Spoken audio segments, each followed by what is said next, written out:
All right, I've been requested to do a projectile problem. So this is from Unit 2 of AP Physics. So we're given an object that is required, that has a velocity of 11 meters per second squared. We're trying to figure out how much distance it travels in the x direction. It's on a cliff that's 50 meters high, and it's being launched at 11 meters per second at an angle theta. So these are our known equations that we can just use to solve for it. So if we wanted to solve for anything first, we have to state what we know. So we know this is question mark because that's what we're trying to figure out.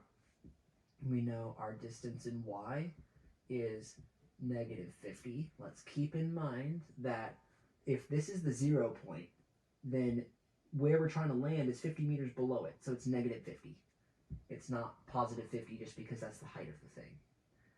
Okay, so our acceleration y is equal to gravity, so negative 10 meters per second squared. Our acceleration x is equal to 0 meters per second squared because there's nothing pushing it that direction.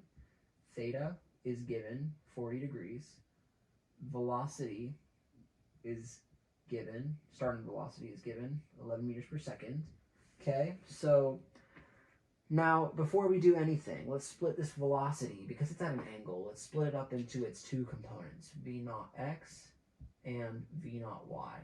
So if we drew a triangle that represented our velocity here, we have an 11 here, we have v naught y, and we have v naught x. This is our angle theta. So this here is v naught sine theta. This here is v naught cosine theta. So v naught x is 11 cosine theta. So theta, we know, is 40 degrees. And then the other one is 11 sine 40 degrees. Okay? And then both of those would be in meters per second. All right. So now we think, what are we trying to solve for? Also, we don't know time. We don't know time either, but we're trying to solve for this. So if we're trying to solve for that, let's pick an equation that has the most amount of things here that we already have that we can solve for. So we know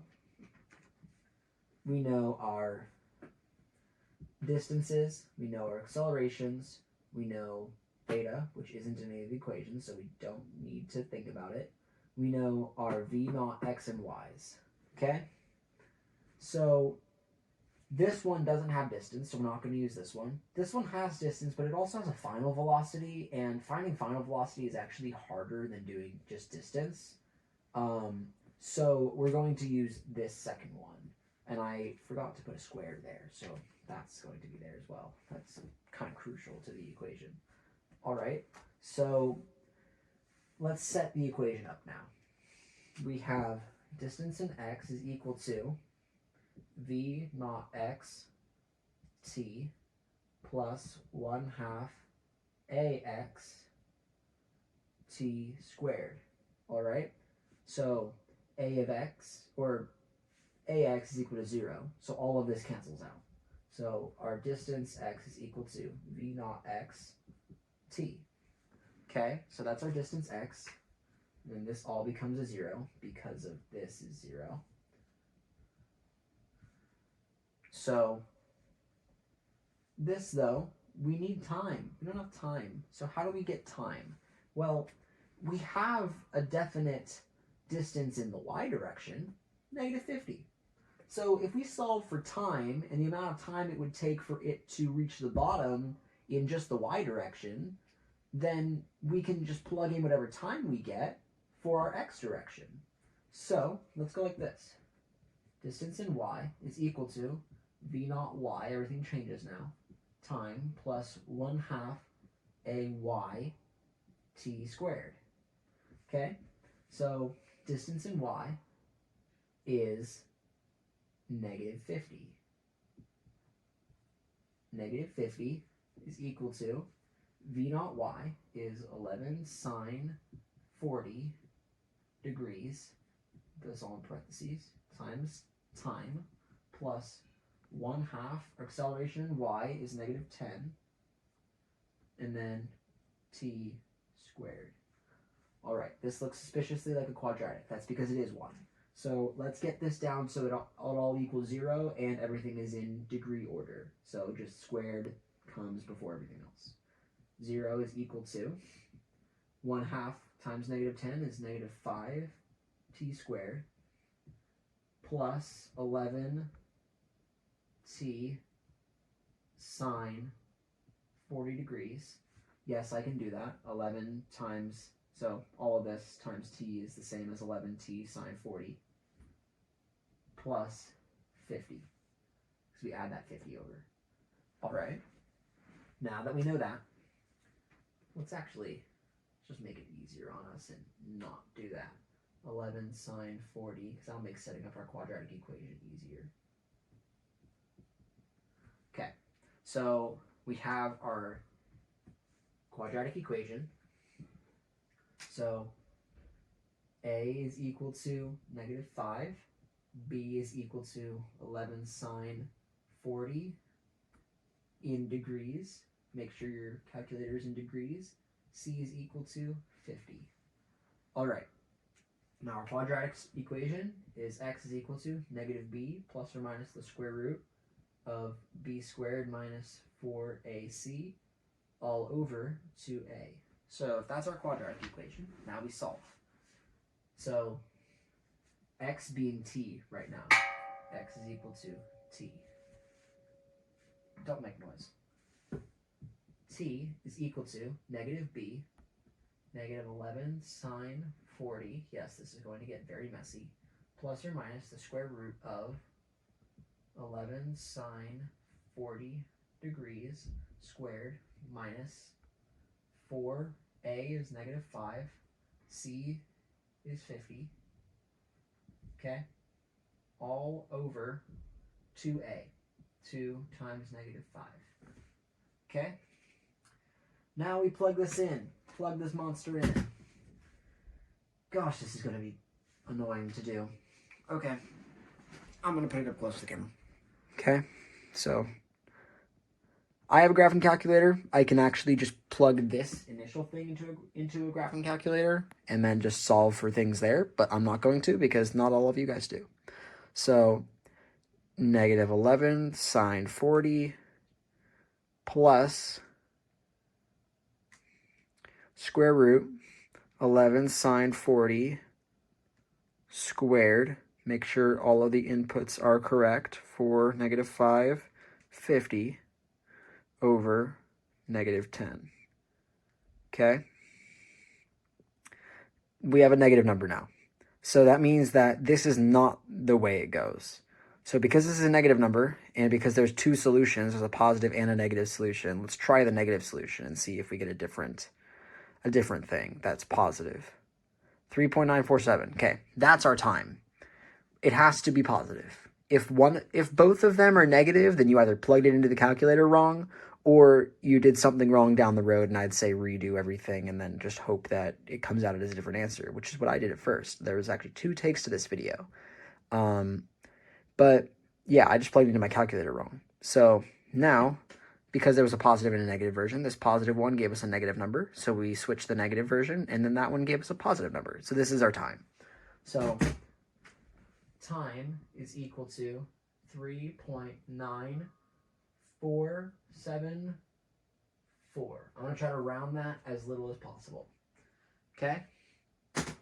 Because rounding it too much at the very beginning will actually skew your answer. Because obviously, like, this is really close to 3.95. So if I were to round it off just to that first decimal, like most of the answers would, it would have a 3.9, which takes off an entire 0.05. So just don't do that. Just give yourself way more leeway than you need. Like leeway than you need, not lee room. And then just simplify it all at the end. It'll be a bit more work, but so what?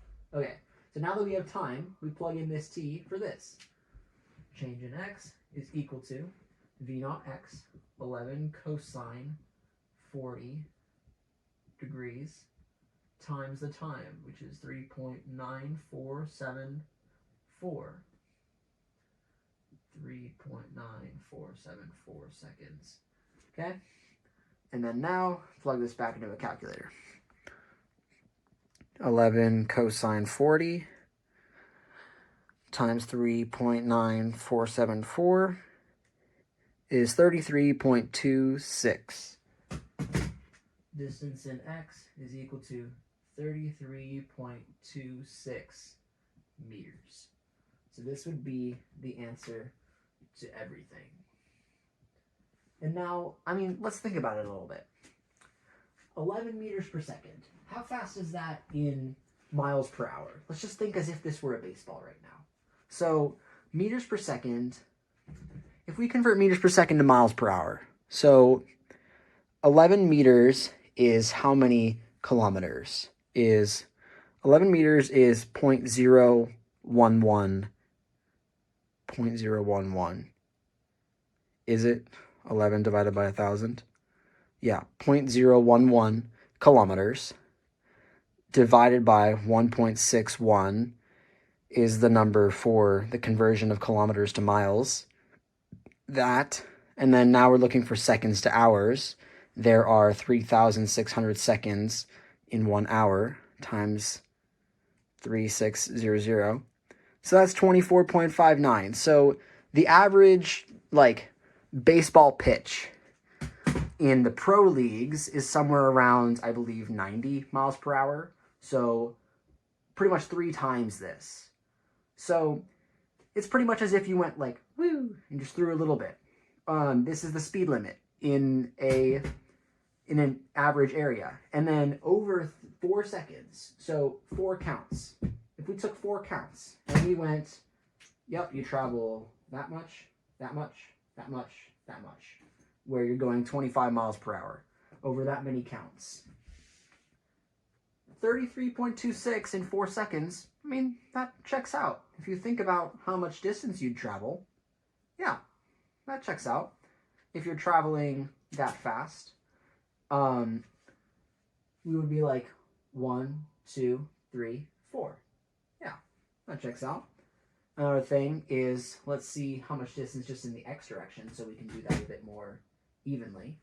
So just in the x direction is 11 cosine 40, which is 8.4. So divided by 1,000 divided by 1.6, 1 times 36,000 is 18 miles per hour. That's even slower. And then you go 33. Yeah, that seems a bit more likely. So it would be like the kind of speed you go when you're driving to school, like after hitting that stop sign on Stallion Ridge. And then, yeah, in 4 seconds, I would travel around 30 meters, so 90 feet. Yeah, that checks out.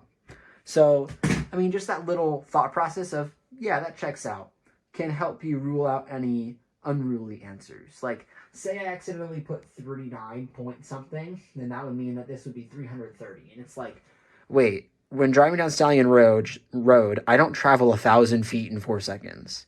That does not seem very likely.